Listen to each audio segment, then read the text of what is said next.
नमस्कार मित्र आणि मैत्रिणींनो, मम्मी किचन चॅनलवर तुमचं सहर्ष स्वागत। आज मी तुम्हाला गणपतीसाठी तळण्याचे मोदक दाखवत आहे।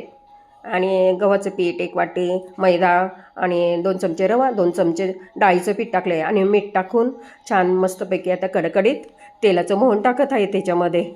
आणि माझा चॅनल कसा वाटतो, चांगला वाटत असला तर लाईक करा, शेअर करा आणि सबस्क्राईब करा।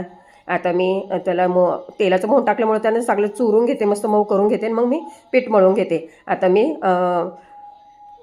याचं सारण बनवून घेतलं आहे, खोबऱ्याचं नारळ फोडून खोबऱ्याचं सारण बनवून घेतलं आहे।